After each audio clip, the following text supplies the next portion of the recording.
আমাদের মূল প্রতিদ্বন্দ্বী দলের প্রার্থীরা পরাজয়ের ভয়ে দেশের বিভিন্ন জায়গায় আমাদের নেতা কর্মী, বিশেষ করে মহিলা কর্মীদেরকে ভয় ভীতি দেখাচ্ছে।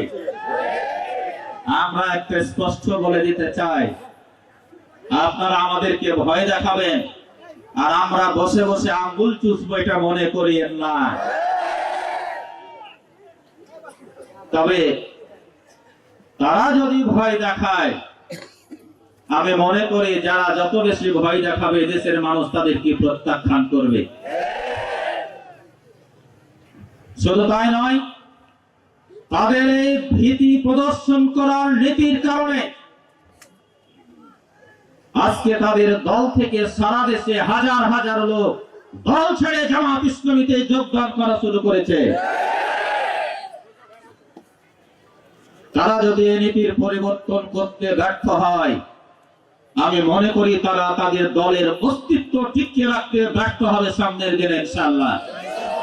আমার দলের নেতা এবং কর্মীদেরকে বলতে চাই,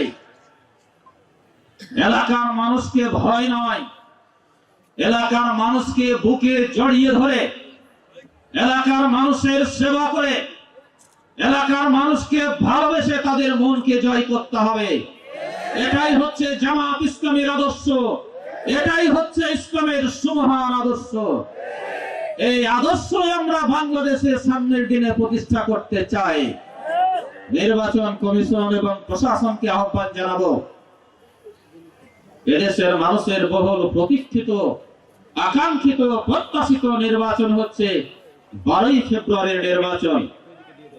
এই নির্বাচন যেন সুষ্ঠু, নিরপেক্ষ এবং উৎসব মুখর পরিবেশে হয়, সেই ব্যবস্থা আপনাদেরকে নিশ্চিত করতে হবে। বাংলাদেশের সবচাইতে বড় সম্পদ, বাংলাদেশের সবচাইতে বড় সম্পদ হচ্ছে যুব সম্প্রদায়। যে দেশের যুবকরা দেশ গঠনের কাজে যত সম্পৃক্ত হয়, ওই দেশ তত বেশি উন্নত হয়। কথা ঠিক কিনা? কিন্তু আমাদের যুবকদের 55 বছরে পরিকল্পিতভাবে কাজে লাগানো হয় নাই। শুধু তাই নয়, যুবকদের হাতে মাদক এবং অস্ত্র তুলে দিয়ে আমাদের এই সম্পদকে নষ্ট করে দেওয়া হয়েছে। এই সুযোগে আমাদের প্রধান প্রতিদ্বন্দ্বী রাজনৈতিক দল বেকার ভাতা চালু করার নামে যুবকদের বেকারের কারখানায় পরিণত করতে চায়। আমরা স্পষ্ট বলতে চাই, আমরা বাংলাদেশে আর বেকারের কারখানা রাখতে চাই না।